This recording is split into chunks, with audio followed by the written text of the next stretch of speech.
On the 17th of May 2008, Portsmouth Football Club won the FA Cup, Wembley, 89,000 people. Kanu bundling the ball in just before half-time, and then an hour of defending that took a decade off every supporter in the stadium. When the whistle went, grown men in blue shirts sat down on the concrete and cried. The next day there was an open-top bus through the city. Schools let the kids out early. The seafront was closed. Somebody's granddad who had stood on the terraces in the 50s was lifted up so he could see the cup go past.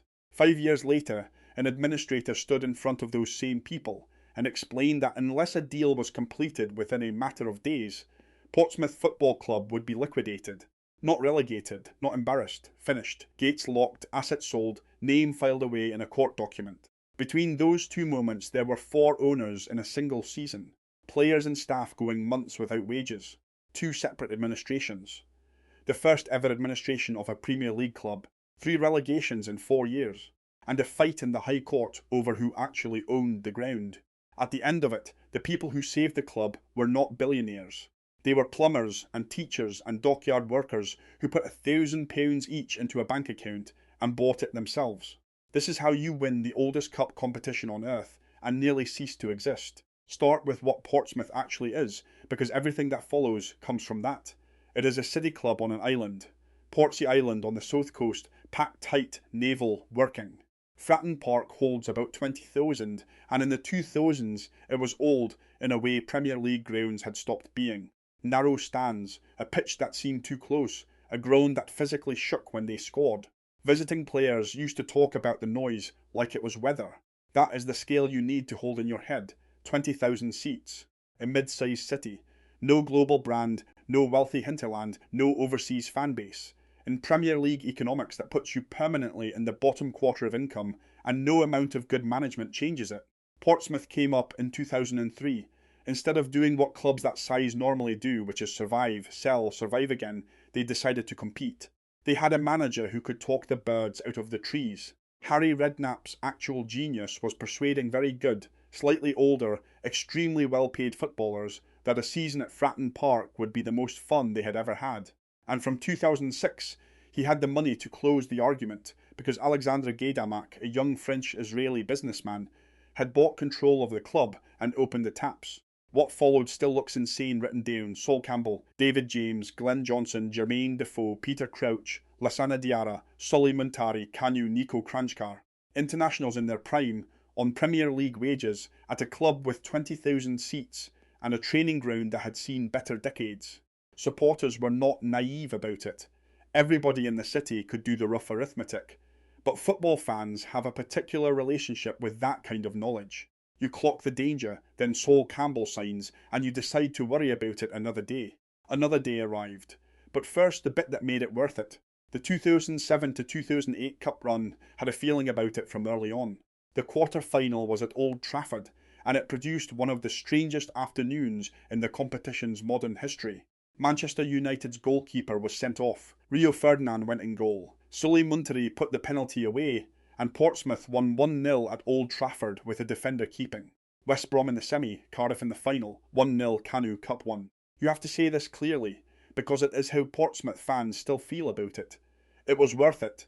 Whatever came after, whatever the accounts said, they have that. Nobody has ever come to take the trophy back. If you are new here, hit the subscribe button now. This channel does one story a week about a giant that fell over, and this one is about to get very ugly. Underneath the parade, the maths had already turned. By that season, reports put Portsmouth's wage bill at or above the club's entire annual turnover. That is not a business that occasionally loses money. That is a business that cannot exist unless somebody outside it keeps topping it up every month forever. Winning the cup did not fix that, it made it heavier. European qualification means more fixtures, more wages, more expectation, and for a club that size the UEFA Cup costs more to compete in than it brings home. The trophy went in the cabinet in May 2008. 4 months later, Lehman Brothers collapsed. The crash reached Fratton Park the way it reached everywhere, which is to say quietly, through other people's balance sheets. Gaydamak's wider financial position came under pressure, and the money that had been covering the gap between what Portsmouth earned and what Portsmouth spent simply stopped arriving. In October 2008, Redknapp left for Tottenham. 5 months after the parade, the man who built it was gone. Then the selling started, and once it starts, it does not stop. Diarra to Real Madrid, Defoe to Tottenham, Crouch to Tottenham, Johnson to Liverpool, Montari to Inter, Kranjkar to Tottenham. Within about a year, the cup-winning side had been taken apart, and every penny that came in disappeared into obligations without touching the sides. This is the phase outsiders never see, because there is nothing dramatic to film. It is invoices going unpaid, small firms being asked politely to wait, the laundry company, the coach firm, the physio, the caterers. Then bigger creditors, other clubs still owed instalments on transfers, then the taxman. By the summer of 2009, the club needed a buyer urgently, and this is where the story stops being a familiar tale of overspending and turns into something closer to farce. In one season, Portsmouth Football Club had 4 different owners. August 2009, Sulaiman Al Fahim, a Dubai-based businessman who had been publicly linked with the Manchester City takeover, bought the club. The promised investment never appeared at anything like the scale required. October 2009, Ali Al Faraj, a Saudi businessman almost nobody in English football had ever met, took over. Wages were not paid on time, not once as an administrative slip, repeatedly as a pattern. Professional footballers with mortgages checking their accounts on payday and finding nothing. And behind them, kit staff and office staff and matchday workers on 20 grand a year in exactly the same position, with far less cushion and no agent to complain on their behalf. February 2010. Balram Chainrai, a Hong Kong-based businessman who had lent the club money against its shares, took ownership when the loan was not repaid. 4 owners, 1 season, and meanwhile the team was still being asked to go out on Saturdays and play Premier League football. In the background, His Majesty's Revenue and Customs was doing exactly what it had done to Rangers, and to dozens of smaller clubs before them, counting what it was owed, losing patience. On the 26th of February 2010, Portsmouth entered administration, the first club in the history of the Premier League to do it, 9 points deducted automatically. Relegation confirmed shortly afterwards. But the points did not matter, and everybody knew it, because administration is not a punishment, it is a holding pattern.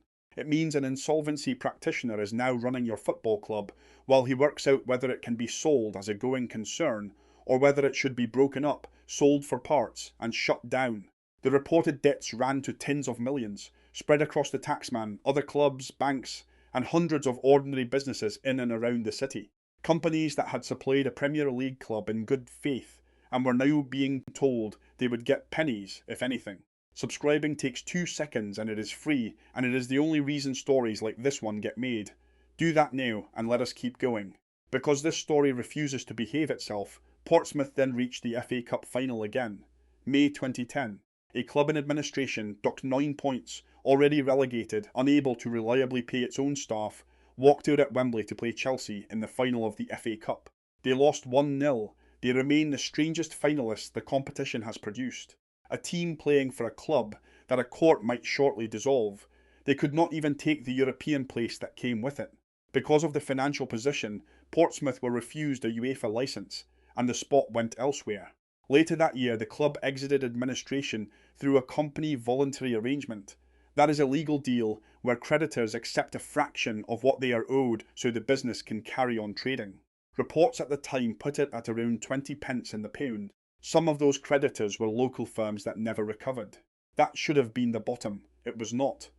In February 2012, less than 2 years after coming out of the first one, Portsmouth entered administration for the second time. 10 more points. Relegated again, this time out of the Championship into League One. Now it was genuinely terminal, because nobody treats you gently the second time. Through 2012 and into 2013, the club existed week to week. Wages went unpaid again. The administrators kept a skeleton operation going while trying to find a buyer, and there was no buyer because there was almost nothing left to buy. Even Fratton Park was tangled up. The ground sat under the control of the previous ownership's company, which valued it far above what anybody else thought it was worth. That dispute went to the High Court. If the ground could not be transferred at a realistic price, no sale was possible. If no sale was possible, the club would be wound up. 2 doors, nothing behind either of them. In the middle of that, the Pompey Supporters Trust, a group of ordinary fans, said they would buy Portsmouth Football Club themselves. The mechanism was simple and slightly mad. Shares at £1,000 each, bought by individual supporters. Not a gesture. Real money from people who mostly did not have it spare, thousands of them. Taxi drivers, teachers, retired dockyard workers, bar staff, people who remortgaged, people who emptied an ISA, people who bought a share in the name of a father who had died before the cup final and never got to see it. Deadlines came and went through that spring. Administrators warned publicly that liquidation was days away. Then the court ruled on the value of Fratton Park in a way that made a sale possible, and on the 19th of April 2013, with the club a few days from being wound up, the deal completed. Portsmouth became the largest fan-owned football club in England, not as a marketing line, as a rescue at the final possible moment by the only people left who cared enough to pay for it. Tell me in the comments which club you want covered next, because half the videos on this channel exist because somebody down there asked for one. And if you have not subscribed yet, now is the moment. They did not get a fairy tale for it. Within weeks of the takeover, Portsmouth were relegated again to League Two, the 4th tier. 5 years after lifting the FA Cup, the club that had beaten Manchester United at Old Trafford was away at Accrington on a Tuesday night with a squad assembled out of loose change. But something underneath had changed, and it is the whole point of this one. For the first time in a decade, Portsmouth's finances matched Portsmouth's income. No benefactor, no gap being quietly filled by a stranger's fortune, a budget that was small, real and survivable. Fan ownership is not magic, and it does not win you anything. What it does is remove the single thing that nearly killed them, which is dependence on one man's chequebook. They won the League Two title in 2017. Later that year, the Trust voted to sell to Michael Eisner's group, a decision that split the fan base down the middle, because it meant handing back the ownership they had fought for, though this time from a position of stability rather than desperation. In 2024, they won League One and went back up to the Championship. Fratton Park still stands, still shakes, still holds about 20,000. So what actually killed Portsmouth? Not ambition, not the cup, not even the parade of owners in 2009, farcical as it was. Portsmouth was killed by an equation. Premier League costs, 20,000 seat income, and the difference covered by one wealthy man. Which means the club's real accounts were never the club's accounts at all. They were his, in markets nobody at Fratton Park had ever heard of, and no supporter buying a ticket could see them. That is the same sentence with different nouns as every other story on this channel. The Royal Bank of Scotland needed asset prices to keep raising. Leeds United needed to keep qualifying for the Champions League. Rangers needed the winning to keep funding the schemes.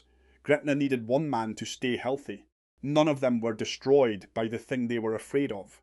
They were destroyed by the assumption they never bothered to examine, that whatever had been paying for all this would simply carry on paying. What separates Portsmouth is the ending. When the money went, and the owners went, and the administrators started using the word liquidation, several thousand people in a small city on the south coast reached into their own pockets and bought the thing back. Not because it was a good investment, it was a terrible investment. Because a football club is not really a business at all. It is 125 years of other people's Saturdays, and you do not let that get sold for parts. Subscribe, because there is a new collapse on this channel every week. The next one is on screen right now. Go and watch it.